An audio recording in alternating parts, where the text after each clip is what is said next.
ಇದನ್ನು ಕಿರಾತ ಕಡ್ಡಿ ಗಿಡ ಎಂದು ಕರೆಯಲಾಗುತ್ತದೆ.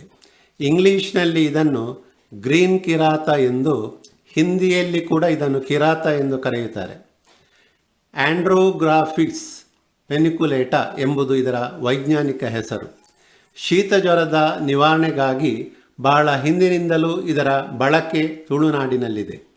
ಶೀತ ಜ್ವರ ಬಂದ ಸಂದರ್ಭ ಕಿರಾತ ಕಡ್ಡಿಯ 3-4 ತುಂಡುಗಳೊಂದಿಗೆ ಕಾಳುಮೆಣಸು, ಶುಂಠಿ, ನೀರುಳ್ಳಿ ಮತ್ತು ಮಜ್ಜಿಗೆ ಸೊಪ್ಪಿನ ಒಂದು ತುಂಡು ಹಾಕಿ ಕಷಾಯ ತಯಾರಿಸಿ ರಾತ್ರಿ ಮತ್ತು ಬೆಳಿಗ್ಗೆ ಕುಡಿದರೆ ಶೀತ ಜ್ವರ ನಿವಾರಣೆಯಾಗುತ್ತದೆ.